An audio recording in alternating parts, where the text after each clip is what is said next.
Ao longo da história, os homens têm criado receita para quase tudo.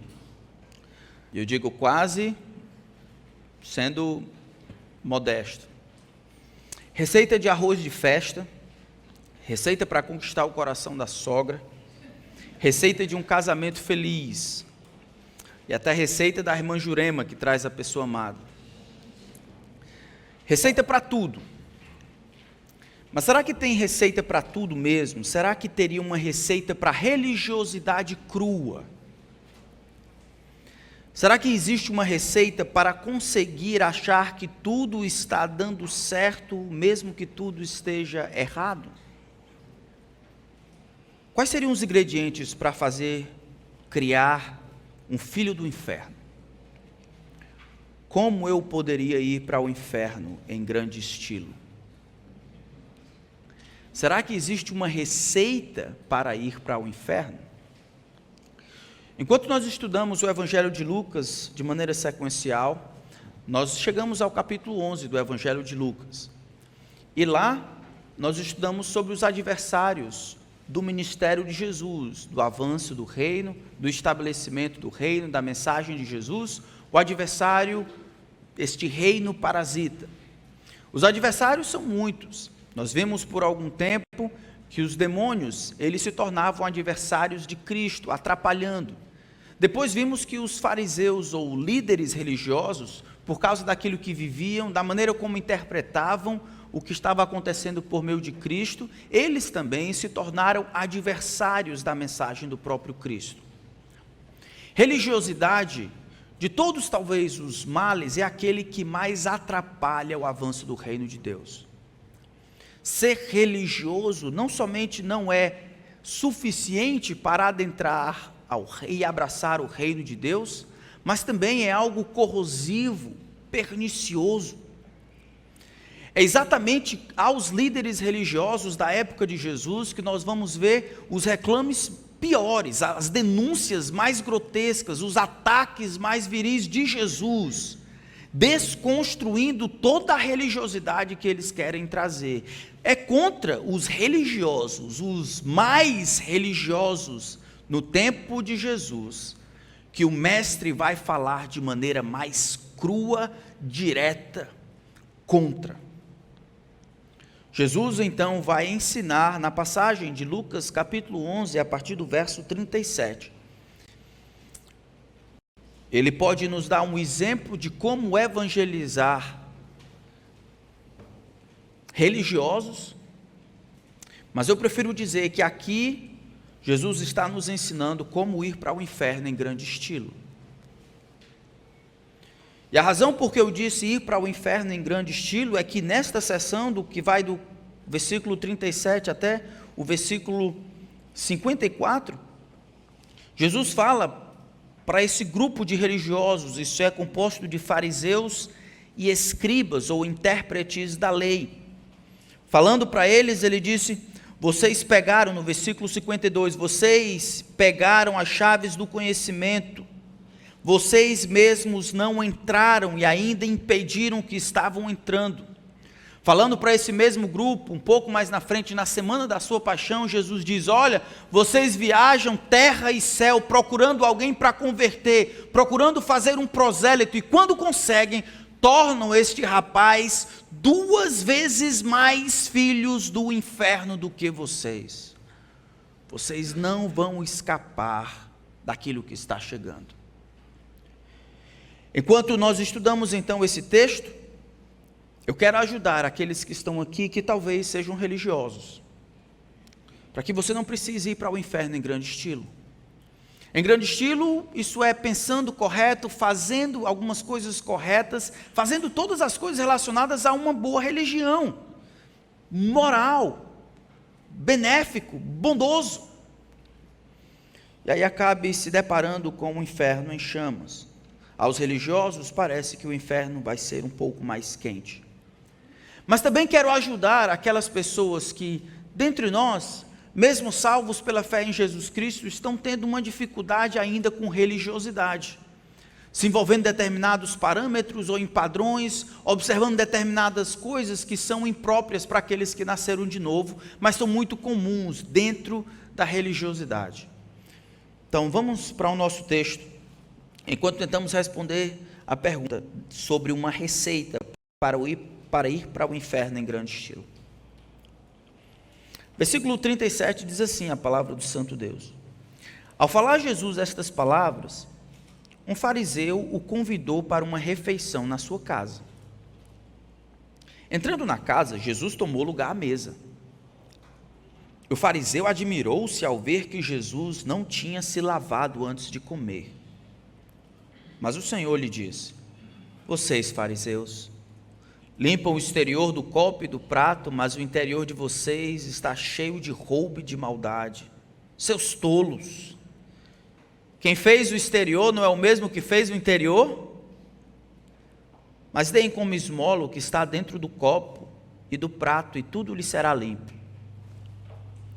Mas ai de vocês, fariseus, porque vocês dão o dízimo da hortelã, da arruda e de todas as hortaliças e desprezam a justiça e o amor de Deus. Vocês deveriam fazer estas coisas sem omitir aquelas. Ai de vocês, fariseus, porque gostam da primeira cadeira nas sinagogas e nas saudações nas praças. Ai de vocês que são como as sepulturas invisíveis, sobre as quais as pessoas passam sem perceber. Então, tomando a palavra, um dos intérpretes da lei disse a Jesus: mestre, ao dizer estas coisas, o Senhor está ofendendo também a nós.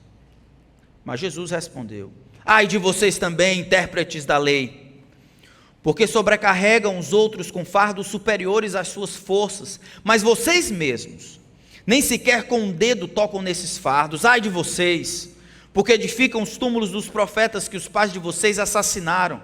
Assim são testemunhas e aprovam com cumplicidade as obras dos pais de vocês, porque eles mataram os profetas e vocês edificam túmulos para eles.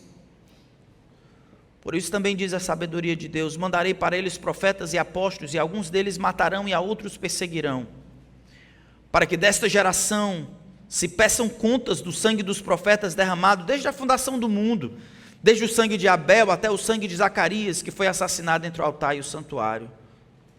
Sim, eu afirmo a vocês que se pedirão contas a esta geração. Ai de vocês, intérpretes da lei, porque vocês pegaram a chave do conhecimento. No entanto, vocês mesmos não entraram e impediram os que estavam entrando. Quando Jesus saiu dali, os escribas e fariseus começaram a contestá-lo com veemência, fazendo perguntas a respeito de muitos assuntos, com o objetivo de tirar daquilo que ele dizia um motivo para o acusar. Vamos orar, irmãos. Enquanto eu oro, ore por você, para que Deus mostre as suas afeições por Cristo, ou o seu interesse apenas num sistema religioso.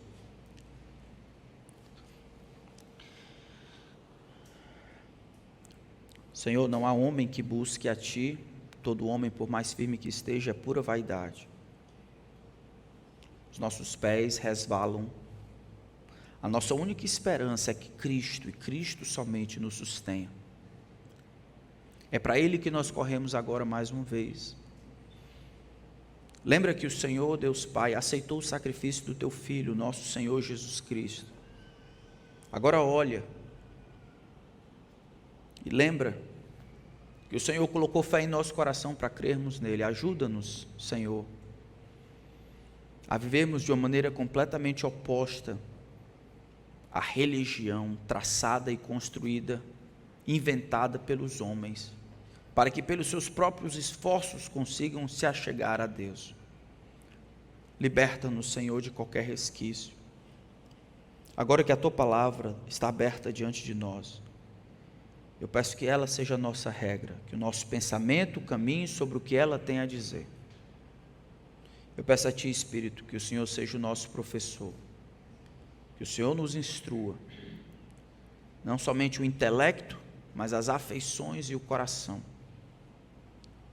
Que ao final desse tempo, o Senhor receba a glória que merece. Em nome de Cristo. Amém. Nosso texto começa com Jesus sendo convidado para um jantar. Ele é convidado por um fariseu, e talvez seja importante falar o que era um fariseu. É difícil saber quando eles começaram. Alguns vão dizer no 2º século ou 3º século antes de Cristo. Sabe-se que eles começaram como se fosse uma seita com um propósito muito bom. O propósito era se colocarem à parte, promoverem essa separação bondosa, sendo que Alexandre o Grande e o helenismo estavam tomando conta do judaísmo. E aí todas as coisas que envolviam esse secretismo, os fariseus, essa seita, ele começa reformista, tentando trazer de volta aquilo que Deus havia dito em sua palavra, se separando daqueles que haviam sido engolidos pelo helenismo, preservando a vitalidade do judaísmo, aquele sistema de crença dado pelo próprio Deus, pelo menos de como o homem deveria se ligar por Deus por meio da palavra. Com o tempo, os fariseus foram acrescentando mais algumas leis, aquelas leis que existiam no Antigo Testamento. E foram colocando determinadas leis para regulamentar aquela separação inicial que era para proteger o judaísmo dessa influência ruim do helenismo. Agora começou a ser uma demonstração da vitalidade espiritual, do que significa ser um homem devoto, um homem piedoso, um homem capaz, um homem que anda com Deus, um homem que faz estas coisas aqui, não que estão na palavra de Deus, mas que estão na lista das tradições dos anciãos, dos líderes religiosos dos tempos passados. Esses que fazem isso são aqueles que serão considerados como pessoas que são devotas e piedosas. É este homem, um fariseu anônimo, um homem como esse que vai chamar Jesus para um tempo com ele. A gente não precisa pensar que o camarada estava tentando pegar Jesus no primeiro momento. Ele estava tentando atrapalhar ou alguma coisa assim. Parece que ele era um curioso. Naquela época existiam pelo menos, na época do Senhor Jesus, existiam pelo menos 6.000 fariseus. Dentre todas as seitas ou maneiras de perceber a vida dentro do judaísmo, os fariseus eram os mais, em maior número, em maior quantidade. Muitos deles faziam parte do Conselho Maior, ou do STF do judaísmo, que era o Sinédrio. Então este homem vai chamar Jesus para um jantar. Chegando lá, Jesus ele vai pular por cima, eu acredito intencionalmente, pular por cima de uma tradição muito importante. Versículo 38, diz: o fariseu admirou-se, ele ficou boquiaberto, ele ficou preocupado ao perceber que Jesus não tinha lavado as mãos antes de comer. Aqui não é que o fariseu está com um pensamento de Covid, não é que ele está pensando em higienização. O fariseu tinha dentro dos seus rituais, dentro da sua listagem, não somente uma maneira de lavar, ou a determinação de lavar as mãos, mas uma maneira de lavar as mãos, a quantidade de água que deveria ser colocada, o movimento da mão direita sobre a esquerda, passando, descendo até o punho, a água deveria pingar ou derramar-se sobre o punho, colocando sobre a outra, o tanto de coisas que deveriam fazer. Era uma cerimônia. Era um ritual que era feito para demonstrar que ele estava limpo. Por que você está pensando? Porque é como se ele estivesse fazendo alguma coisa para demonstrar a sua clareza, a sua limpeza cerimonial. A questão não tem nada a ver com sujeira, irmãos. A questão tem a ver com cerimônia. Essas coisas eram feitas porque pode ser que enquanto ele estava caminhando no mercado naquele dia, ele tivesse tocado em alguma coisa que era impura, tivesse tocado em alguma coisa que havia sido tocada anteriormente por um gentio, alguém que não era judeu, ou tocado, passado perto talvez, e tocado em uma mulher que estava no seu período. E todas essas coisas, e todas essas coisas acabavam transformando o homem que tocasse cerimonialmente impuro, sem condições de exercer determinados atos de adoração, incapaz de se aproximar de Deus, e até que se cumprisse uma série de processos e o tempo devido para que ele ficasse cerimonialmente limpo. O homem então olha para Jesus e vê que Jesus ele não está preocupado com isso. Ele está comendo sem lavar as mãos. E aí nós vemos uma denúncia grande da parte de Jesus. Jesus não está preocupado com essas coisas, o homem está. Quando Jesus vai dar essa resposta, o homem não perguntou absolutamente nada. Aqui nós vemos mais uma vez Jesus conhecendo o que passa na cabeça do povo. Assim como aconteceu anteriormente em Lucas capítulo 11, vai acontecer em Lucas capítulo 17, aqui Jesus mais uma vez sabe o que passa, ele nota a admiração do homem, sabe o que passa, o que causou aquela admiração, e ele faz uma abordagem direta, sem rodeios, sem muito leviesse, sem muito gancho. O Q3 de Jesus aqui é direto. Ele começa dizendo no versículo 39, vocês fariseus limpam o exterior do copo e do prato, mas o interior de vocês está cheio de roubo e de maldade. Quando Jesus então nos dá essa receita de uma religiosidade crua, ou os ingredientes para caminhar para o inferno em grande estilo, ele encontra essas ilustrações, essas verdades na vida da seita mais religiosa, pelo menos daquela época, a mais influente. Veja, irmãos, às vezes a gente tem o costume de pensar que religião é uma coisa simples, que a sinceridade da pessoa vai garantir pelo menos que ela está no caminho. E a gente olha algumas vezes para pessoas sinceras, porém erradas, com um certo espírito de coitadinho, mas rapaz, se alguém avisasse, como se aquelas pessoas fossem vítimas de alguma coisa, alguma força cósmica que fez com que elas ficassem sem crer. Às vezes a gente realmente pensa que na gama de religiões que tem no mundo, a gente não tem tanta diferença assim, que os religiosos deveriam ser também não somente respeitados, mas talvez aceitos por causa de sua sinceridade. Jesus vai na contramão disso.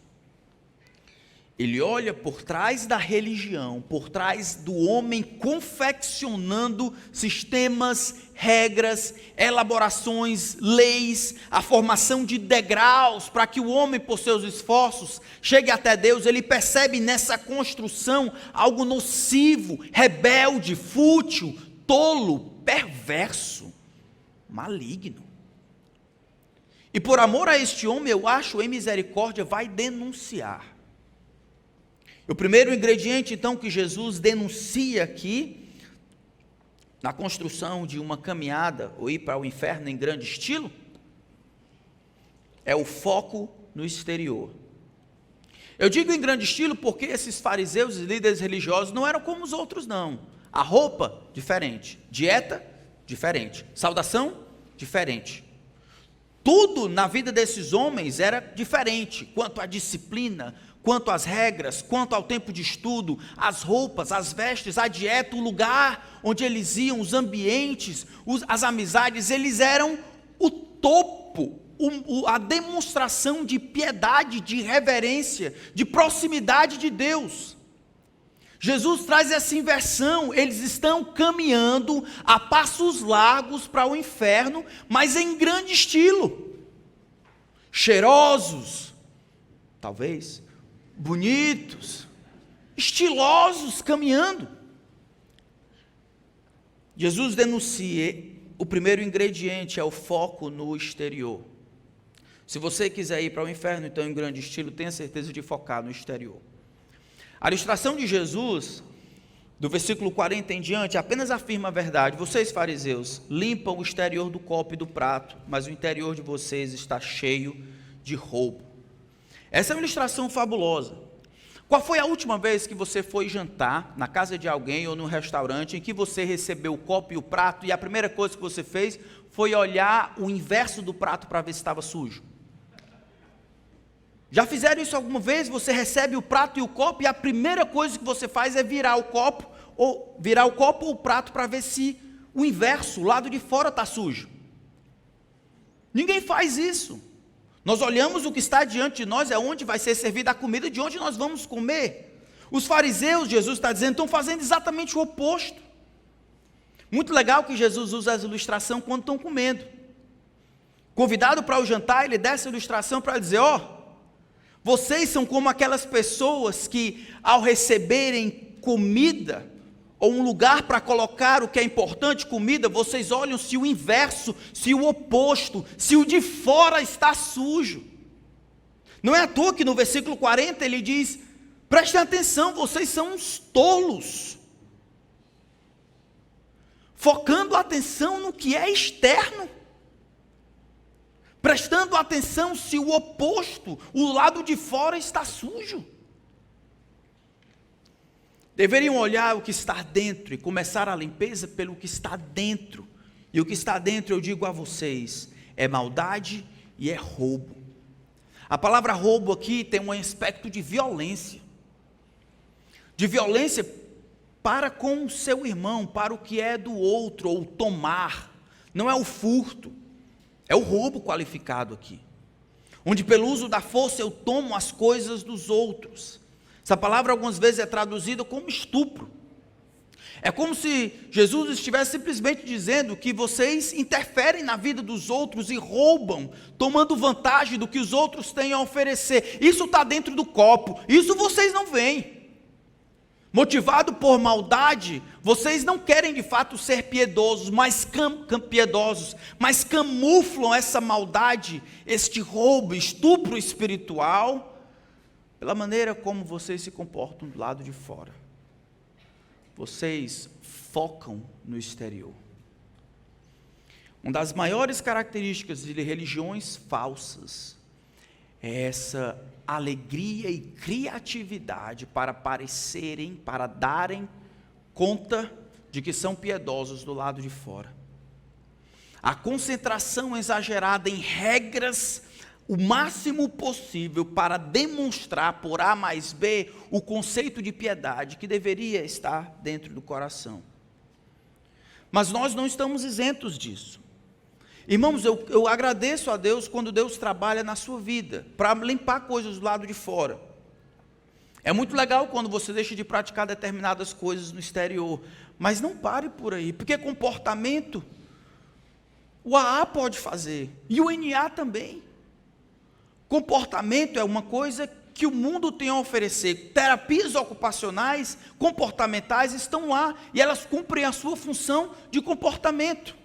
Mas transformar de dentro para fora, transformar a afeição que motiva o comportamento, transformar o desejo que impacta na prática, isso somente o Espírito de Deus pode fazer. Religião, de fato, pode mudar o comportamento das pessoas. Cristo muda o coração das pessoas. Então eu quero que você pense no que Deus está fazendo no seu próprio coração, suas motivações que antecedem as ações. Aqueles que vão se batizar, muito cuidado quando você descreve simplesmente o que era em termos de ação. Mesmo que você não fizesse aquilo que outros faziam, mesmo que você não fizesse nada de errado nas pontas, o seu coração era pervertido. Me diga como é que Jesus mudou. O que você sentia a respeito dessas coisas, o que você desejava, o que você nutria, as motivações anteriores. Isso é que é importante, irmãos. Isso é o que é essencial. O nosso coração tem uma tendência natural de fazer as coisas para não estar mal na fita, estou certo? Os homens podem ser grossos e ogros com a esposa, mas na praça, ele pode até comprar pudim para ela. Os homens podem nem se importar com os filhos, mas quase engolem a professora quando a professora diz que o menino foi ruim na escola ou na escola dominical. Pode não se importar com os outros, mas sempre sorrir para as pessoas dizendo, pode contar comigo. As mulheres podem se vestir modestamente para adorar, mas de maneira imoral quando vão trabalhar. Podem controlar a língua na presença do pastor, mas dizer palavras impróprias entre amigos. O que é isso? Isso é o foco no exterior. Como se Deus, de alguma forma, estivesse tranquilo. Ele vai entender quando nós vivemos essa vida meio dúbia. Quando nós temos certeza de que existem determinados ambientes onde eu preciso me mostrar santo, do contrário eu vou receber retaliação, eu vou ser repreendido, eu vou ficar bem na fita. Mas esse outro contexto aqui não, eu posso ser quem eu realmente sou. Eu posso falar como os outros falam, vestir como as outras vestem, olhar para onde os outros olham. Posso sorrir daquilo que os outros sorriem. Aqui não, aqui é o meu mundo, aqui eu sei como fazer. A concentração então no exterior, essa concentração no exterior é própria daquelas religiões falsas. Todas as vezes que a nossa santidade é demonstrada em um ambiente específico, você simplesmente está bancando o religioso, focando no exterior. Mas as falsas religiões, irmãos, elas têm um repertório gigantesco de cerimônias. Só olhar as religiões falsas. Pense no hinduísmo, no budismo, na religião católica. Pense no espiritismo e todas essas construções e sistemas de crença que tentam aproximar o homem de Deus. É ritual por cima de ritual, faça isso, depois disso faça isso, isso aqui, faça aquilo outro, e mais uma vez, e continue fazendo, e pode ser que o grande Deus lá do céu, um dia, talvez, ou você seja iluminado, ou em vez de renascer como uma barata, você renasça como uma vaca. Isso é excelente, desde que você faça, cumpra os rituais. Quanto mais rituais, quanto mais cerimônia, tudo isso protege e camufla a questão do coração. É o homem pela força do braço tentando chegar, chutar no céu, abrir a porta e entrar lá. O foco no exterior é a primeira denúncia que Jesus faz. E é o primeiro ingrediente para ir para o inferno em grande estilo. Você é aquilo que você é? Talvez você não é um discípulo de Jesus, mas me diga, você é aquilo que você é? O banca, o religioso, o piedoso, esse tipo de gente, ele já estava na época de Jesus e ele está na modernidade. Jesus chama essas pessoas, versículo 40, de tolos. Ser seus tolos. A palavra tolo na Escritura tem mais do que a ideia de ausência de maturidade. Ser tolo traz também consigo, às vezes, a ideia de rebeldia e de cegueira de não querer ver. Salmo 14, verso 1 diz o tolo no seu coração, o quê? Não há Deus, corrompem-se os seus caminhos. Salmo 92, versículos 5 e 7 diz, ele, porém, não entende, é um tolo, não compreende, não analisa os grandes feitos de Deus, estão lá, ele não quer ver. Romanos capítulo 1 vai dizer a mesma forma, os atributos invisíveis de Deus, seu eterno poder, a sua própria divindade, claramente se reconhecem desde o princípio do mundo, sendo reconhecido por meio das coisas que foram criadas. Mas eles mudaram as coisas, inculcando-se por sábios, eles entraram em loucura, em ignorância, em falta de percepção. Efésios capítulo 5, versículo 17 diz, por esta razão não sejam insensatos, mas procurem compreender qual é a vontade de Deus. A falha em tentar compreender a vontade de Deus é loucura, mas também é tolice, estupidez, falta de senso, falta de sobriedade, falta de visão. Tolice não é só ausência de maturidade, mas ausência da disposição necessária para crescer em maturidade e compreender a vontade de Deus. Jesus aqui não está dizendo, coitadinho dos bichinhos, eu vou dar um pouco mais de informação.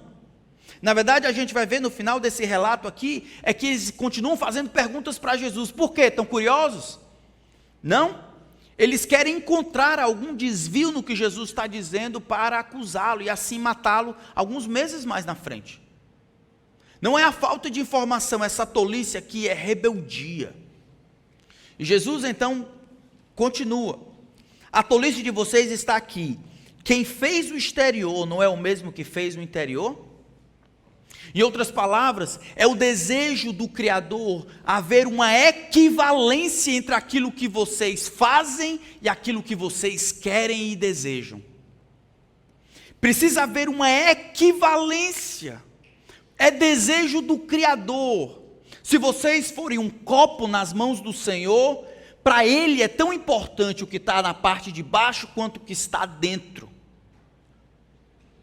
Tentar concentrar simplesmente no que está fora é tolice, mas também vai contra a vontade do Criador. Quem fez o exterior não é o mesmo que fez o interior? Não é a vontade do Senhor que haja equivalência? E ele continua: mas deem esmola do que está dentro do copo e do prato, e tudo lhe será limpo. Se vocês são um copo, de novo Jesus lança a mão dessa ilustração. Se vocês são um copo, tenham certeza de que tudo está equivalente, está limpo por dentro e limpo por fora. E façam isso, ele diz, deem esmola do que está dentro, porque as coisas que são externas e dar esmola do lado de fora é fácil, mas pela motivação certa, com a intenção certa, com o coração certo, é o correto, é o que Deus espera. Deem esmola do que está dentro do copo, do que está dentro de você, e aí vocês podem ter certeza que tudo está limpo. Mas os homens, eles buscam religião, isso está no nosso sangue. Mesmo hoje em dia, quando o evangelho caminha a passos largos, os homens tentam acrescentar regras. É um determinado tipo de corte de cabelo, é uma determinada roupa, é uma determinada cor, é um determinado estilo, é uma determinada música, é um determinado dia da semana, é um determinado horário, e essas coisas são demonstrações de piedade. É como se percebe a piedade de alguém. Muito cuidado com religiosidade. A tradição tem o seu lugar, mas ele não pode ser igualado com a vontade de Deus, revelada em sua palavra. E não pode ser o único critério para demonstrar piedade em alguém. Você julga os outros por aquilo que os outros fazem, que é diferente do que você esperaria que eles fizessem? Já julgou alguém porque usa um cabelo diferente? Ou uma roupa diferente? Não imprópria ou imoral, isso Deus julga, mas diferente. Ou fala de uma perspectiva diferente. Já jogou para as pessoas uma determinada forma construída no seu modelito, que as pessoas, homens ou mulheres, crianças, filhos, pais, se adequassem dentro dessa forma. Essa é a forma do homem piedoso, da mulher piedosa. Isso é doutrina de fariseu. As regras são aquelas de Cristo. Se elas servem para você, que sirva para você. Mas muito cuidado quando for aplicar as suas regras, não as de Deus, às outras pessoas. Focar no exterior é o primeiro ingrediente para ir para o inferno em grande estilo. Verso 42, Jesus, ele continua falando sobre esses ingredientes, mas tem uma palavra aí, uma frase, que é a primeira que aparece aqui. Mas, ai de vocês. Ela aparece no versículo 42, aparece no versículo 43, aparece no versículo 44, aparece no versículo 46, aparece no versículo 47, aparece no versículo 52. 6 vezes. Ai de vocês. Algumas pessoas têm a tendência a pensar que aqui Jesus está lamentando, como se dissesse: ai de vocês, tadinho, como se tivesse uma tristeza. E eu acho que existe tristeza aqui. Mas pela linguagem aqui, Jesus tem acabado de chamar esses de tolos. Aqui é uma palavra de condenação. Ai de vocês, vocês não perdem por esperar. Ai de vocês é uma concretização que vai acontecer, onde as pessoas essas que são os receptores desse ais, eles experimentarão o desprazer de Deus, a ira de Deus, ao contrário da sua bênção. É como se dizer: você será desastroso. Como será desastroso o seu futuro? Dor e miséria lhe aguardam. significa experimentar a ira do grande Deus, ao invés de a sua bênção. É uma afirmação de danação, é uma afirmação de que as pessoas estão caminhando para o inferno. Ai de vocês, escribas, ai de vocês, fariseus, vocês estão condenados. Em Mateus capítulo 23, ele acrescenta: como é que vocês fugirão da condenação futura? Raça de víboras. E é difícil a gente entender tudo o que estava passando no coração de Jesus, porque a gente é muito complacente e sentimentalista a respeito da verdade e da mentira. Jesus entende que pela religião, por essa estrutura que coloca no ombro do homem a gana e o desejo de chegar no céu, isso insulta o Criador. Jesus está irado contra este povo, de maneira justa. Como é que vocês podem caçoar da minha graça? Como é que vocês podem se achar capazes de ganhar, de herdar, de merecer o céu? Não somente fazem isso, mas também impulsionam os outros a irem para o inferno.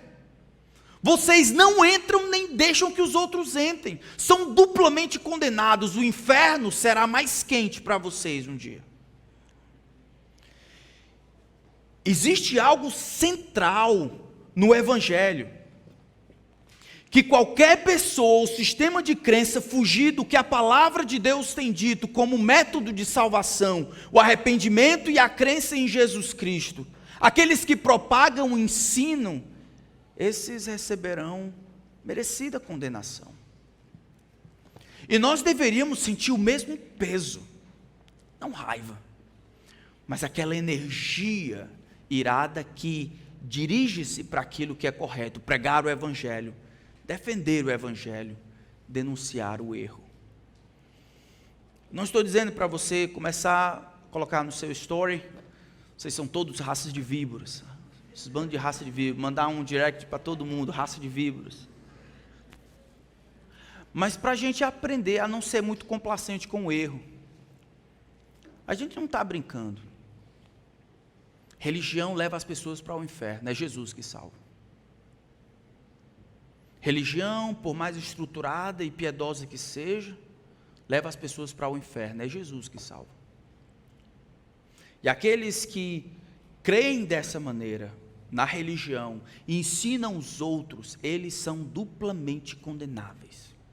E devem receber a reprimenda daqueles que seguem Jesus. Ai de vocês, ele diz, ai de vocês.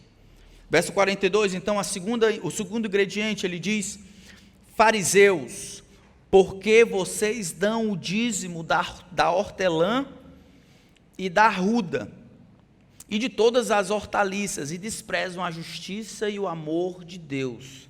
Vocês deveriam fazer estas coisas, sem omitir aquelas. Isso aqui é um texto muito interessante, porque demonstra a cultura deles. Então a casa lá era de barro, né? Não tinha um mata-mato. Então as casas eram de taipa, né? Aí eles colocavam lá aquele barro colado, e aí não era incomum nascerem plantas, né? Algumas mais programadas, outras mais ou menos como acontece hoje em dia, desprogramadas, ervas daninhas. Aí ele dá o exemplo de algumas: hortelã, arruda e outras hortaliças, umas programadas, outras não programadas. Fariseus, muito justo. Aparecia lá, no primeiro dia da semana, era sábado, ele ia contar o tanto de folhas da arruda, o tanto de folhas da hortelã, e a cada 10 ele tirava uma, colocava dentro do seu saquinho e levava para dar o dízimo, a 10ª de tudo que tinha. Embora a Escritura no Antigo Testamento falasse sobre dízimo, aquele que era a 10ª para sustentar os levitas, depois a 10ª para sustentar os pobres, a 10ª para ajudar nas festas, não existia esse tipo de dízimo aqui, um dízimo tão minucioso, tão pequenininho, esdrúxulo, é quase cômico aqui. Mas os homens, quando não se submetem a Cristo, isso é, a Deus, eles vão encontrar maneiras e vão ser criativos de encontrar maneiras de arrecadarem ingressos para entrar no céu. É só abrir uma televisão dessa. Tem programa para entrar no céu e ser abençoado de tudo. de fogueira, de água, de gel, de lenço, de toalha, de roupa de baixo, de roupa de cima, de corte de cabelo, de tudo isso, faça essas coisas isso é religião, falsa religião. Isso é o evangelho? Não, isso é a mensagem do inferno, falando pela boca daqueles que se dizem piedosos. Jesus então disse, vocês fazem isso, dão a 10ª parte, tá? Massa. Se vocês querem fazer isso, tudo bem, mas vocês, em segundo lugar, vocês amam o que é secundário. Não somente focam no que é externo, mas amam o que é secundário. Dar dízimo de hortelã tem menos valor diante de Deus do que justiça e amor. Amem, porque isso é impossível aos homens e possível somente a Deus. E depois vocês pensem nesse negócio de 10ª parte. Vocês deveriam até fazer isso. Se querem fazer, Jesus vai dizer, mas não se omitir aquelas. Mas não...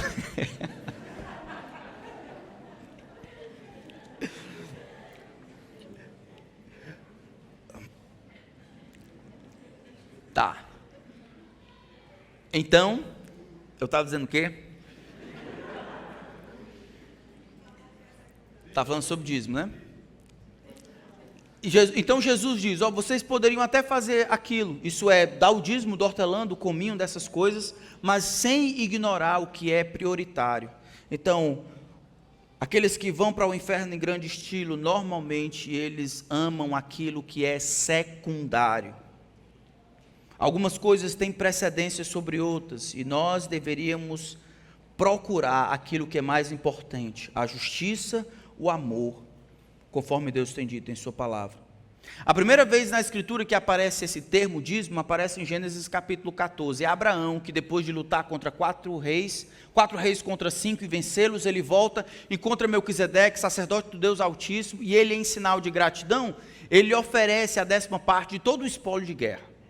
Mais na frente, em Gênesis capítulo 28, Jacó faz um voto a Deus, Senhor, eu estou indo para essa terra sozinho, se o Senhor me proteger e me guardar, sendo que eu anseio, a ideia lá, a expectativa de minha parte de que o Senhor me proteja como prometeu, e me dê e me abençoe, eu vou demonstrar a minha gratidão e o meu amor por ti, na devolução dessas coisas, da 10ª parte.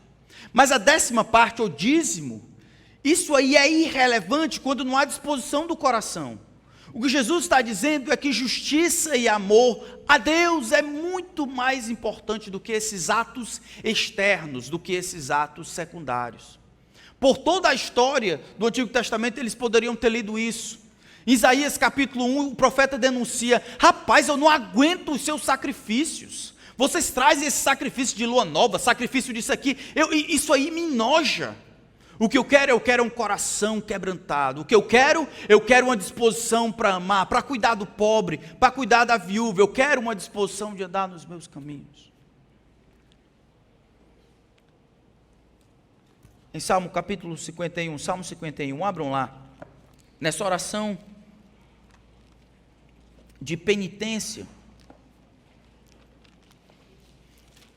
No Salmo 51.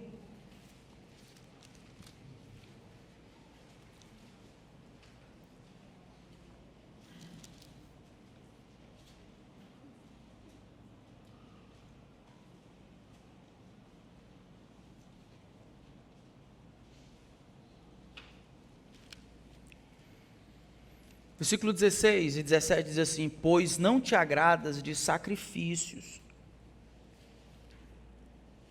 do contrário, eu os ofereceria. Não tens prazer em holocaustos, ofertas mecânicas, para tentar manipular a Deus? Não, versículo 17, sacrifício agradável a Deus, é o espírito quebrantado, o coração quebrantado e contrito, não desprezarás, ó Deus. Então, os fariseus, os líderes religiosos dessa falsa religião, estavam amando o que era secundário.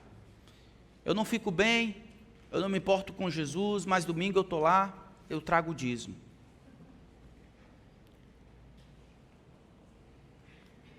Isso não é absolutamente nada. texto de Miqueias, assim como o texto de Deuteronômio, na verdade, próprio Mateus capítulo 5, lembra quando Mateus é encontrado por Jesus, ele dá uma festa, os fariseus vêm, Jesus está comendo com pecadores e eles reclamam, por que o teu mestre e o teu professor, o teu rabi, come com publicanos e pecadores? Está errado. Jesus responde citando essa mensagem, vai aprender o que significa misericórdia quero e não holocausto. Isso é, não amem as coisas secundárias, concentrem-se naquilo que é mais importante, não se percam nas trivialidades ou nas coisas que são secundárias, mas naquilo que é mais importante. Um testemunho para a nossa própria igreja. Há 2 anos atrás nós tínhamos muita dificuldade de sustentar a obra missionária da igreja. Isso aqui é conhecido de nós. A gente corria atrás, fazia bazar, vai, vende pirulito, vai chocolate, vai, faz não sei o quê, porque o objetivo era levantar os recursos para sustentar os missionários. E nenhum problema em tentar fazer o máximo possível para que isso acontecesse. Mas eu achei que a gente estava trabalhando errado. Não é os valores. Isso é secundário. A questão é o coração.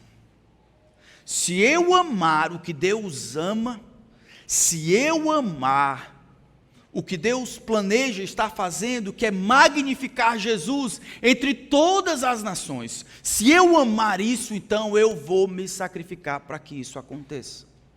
E no ano passado, para a glória de Deus, nós não somente sustentamos os missionários, mas sustentamos bem, investindo um valor histórico na manutenção das nossas 25 famílias. O nosso coração precede os nossos dízimos e ofertas. Cuidado quando você ama aquilo que é secundário. Jesus continua, no versículo 43. Ai de vocês, fariseus, porque gostam da primeira cadeira nas sinagogas e das saudações nas praças. O pessoal que está aqui agora está meio engurujado, né, aqui? Não são essas primeiras cadeiras aqui. Naquela época eram cadeiras que ficavam aqui, que é muito comum em outras culturas, a gente nunca colocou, onde os líderes normalmente ficam, virando para o povo. É um lugar de destaque, algumas vezes até de veneração. Eles não somente focam no que é exterior, amam o que é secundário, mas buscam preferência. Eles buscam status, eles buscam reconhecimento. Em coisas mais práticas possíveis, como sentar em um lugar diferenciado, como ser reconhecido publicamente nas saudações, nas praças, como abrirem espaço para que ele passasse, todas essas demonstrações, esse enaltecimento impróprio, essa concentração das honras em si.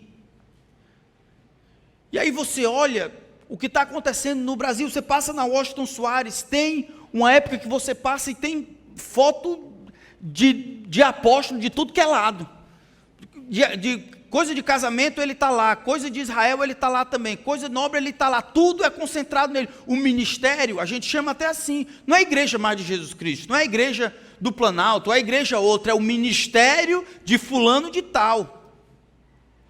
Essas concentrações exageradas, esses ambientes onde tem um dono e tudo funciona para ele e ao redor dele, é próprio de religião falsa.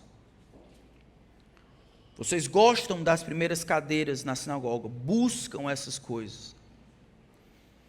João capítulo 5, versículo 44 diz, Jesus condena os fariseus dizendo, como vocês podem crer, como vocês podem ser crentes? Vocês que aceitam glória uns dos outros e não procuram a glória que vem de Deus. Vocês que se colocam na competição de quem deveria ser glorificado. Eu lembro quando estávamos trabalhando na plantação de uma igreja, no Edson Queiroz, eu lembro porque isso marcou o que foi falado. Estava tendo uma rebelião em determinado canto, e aí convidaram uma determinada pessoa para ir lá. E aí esse rapaz que estava conversando comigo disse, não, pastor, aí o rapaz teve que ir lá, porque aí quando ele chegou, os demônios começaram a se grudar dentro das paredes do presídio e tal. Aí eu fiquei aqui dele esquisito. Ele disse, foi isso mesmo, pastor, que aconteceu. Porque tu sabe, pastor, que fulano de tal é quase a glória de Deus. Eu só não joguei uma pedra dele. Porque ninguém, na comunidade da favela, ninguém joga pedra dos outros, não. Foi só por isso. Mas se fosse em outro canto, tinha jogado. E ele falou com a naturalidade. Não, aquele ali, ele é a glória de Deus. Eu entendo a questão de você manifestar a glória de Deus. Todos nós devemos fazer isso. Mas em ser a glória de Deus, que Deus nos livre de algo assim. Glória só a Jesus. Glória só a Jesus. Honra, a gente já pode dar e deve dar para quem de direito. Elogio, reverência, mas glória só a Deus. Esses homens aqui, no entanto, eles buscavam esse tipo de reconhecimento, e assim demonstravam que não poderiam ser crentes. O último ai, Jesus conclui essa parte, nós vamos ficar por aqui. Ele diz, ai de vocês, verso 44, que são como sepulturas invisíveis, sobre as quais as pessoas passam sem perceber. São túmulos caiados. O que Jesus está dizendo aqui? Ora, as pessoas se tornavam impuras cerimonialmente, incapazes ou impróprias, proibidas de fazer determinados atos de adorar. Uma adoração como essa, naquela época, se a pessoa tocasse em um morto, ela ficava impura, não deveria entrar enquanto não passasse o tempo de purificação. Jesus está dizendo que os fariseus, esses líderes religiosos, esses falsos, eram como sepulturas caiadas, invisíveis, um campo minado de maldição e desgraça, onde as pessoas que estavam ao lado e passavam e pisavam nessas sepulturas, que recebiam de maneira, mesmo que sem querer, a influência dessas pessoas, elas eram prejudicadas. Jesus está dizendo que algumas pessoas incautas não vão perceber até que seja tarde demais. E aí, essa é a razão, porque Jesus confere a esses que sabem o que estão fazendo, uma dupla condenação. Vocês serão julgados, não somente pelos males que vocês mesmos fizeram, por focar no externo, por amar o que é secundário e buscar reconhecimento, mas por aquilo que causaram na vida dos outros. O inferno para vocês vai ser mais quente por causa daquilo que causaram aos outros, como sepulturas caiadas. Parece que Jesus, quando inclui outras pessoas, é sempre mais sério, né? Vocês lembram bem quando Jesus falou que colocar pedra de tropeço para o outro, ou se tornar tropeço para o outro, é como brincar de amarrar pneu de trator no pescoço. Lembram disso? Não foi isso que ele falou?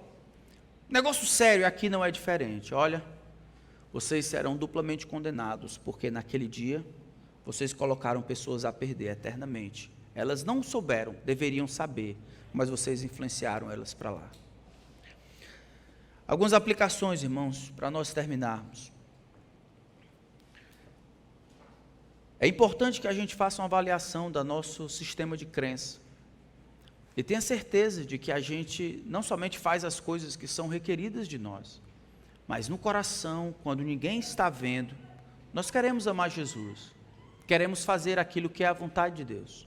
Queremos fazer o certo. Segunda coisa, nós precisamos ser mais diretos em nosso evangelismo, com aqueles que estão envolvidos em falsas religiões. Se a gente ficar direto, arrodeando, aqui foi uma declaração direta do que deveria ser feito. Jesus diz, é isso, e ponto final. A gente poderia aprender isso também. Jesus condena os que querem forçar sua entrada no céu pela religiosidade e não pelo relacionamento com Jesus. Quando as pessoas falam mais da igreja ou do ministério do que de Jesus, eu desconfio. quando elas descrevem a crença em Jesus pelas coisas que elas fazem, eu também desconfio. Quando as pessoas não se importam com o povo de Deus, de nenhuma maneira, mas resumem a devoção a atos isolados de religião, como está aqui aos domingos, eu desconfio. Quando as pessoas precisam dos outros, sempre, para demonstrarem-se crentes e devotos, eu também desconfio. Quando as pessoas são santas somente na frente dos outros crentes, eu desconfio. Nós precisamos lembrar que a falsa religião é um mal que tira o céu das pessoas. A nossa religião, se eu posso dizer assim, se concentra em uma pessoa. Quem? Jesus Cristo. É para Ele que nós vivemos, é com Ele que nós vamos passar a eternidade, é nele que está a nossa confiança, no seu sacrifício, na sua ressurreição e em ninguém mais. Em quem nós estamos confiando para a nossa salvação? Em Jesus Cristo. Quem é a nossa esperança na vida e na morte? É Jesus Cristo. Porque Deus o Pai vai nos receber naquele dia no céu? Por causa de Jesus Cristo. E mais ninguém. Ele e nada mais. Vamos orar. Senhor, seja adorado como merece. Protege o teu povo da falsa religião, que era presente no passado e é real ainda hoje. O Brasil tem ampliado o número de profetas e falsos profetas, homens e mulheres centralizadores, promovendo a si mesmos, ganhando em custo dos outros, pregando aquilo que não é o Evangelho, pregando outras coisas. Senhor, tem misericórdia deles, tira o povo de lá, que o Senhor encontre aqueles que te pertencem, que o Senhor nos ajude a sermos a tua voz, na busca por essas pessoas, em nome de Cristo, amém.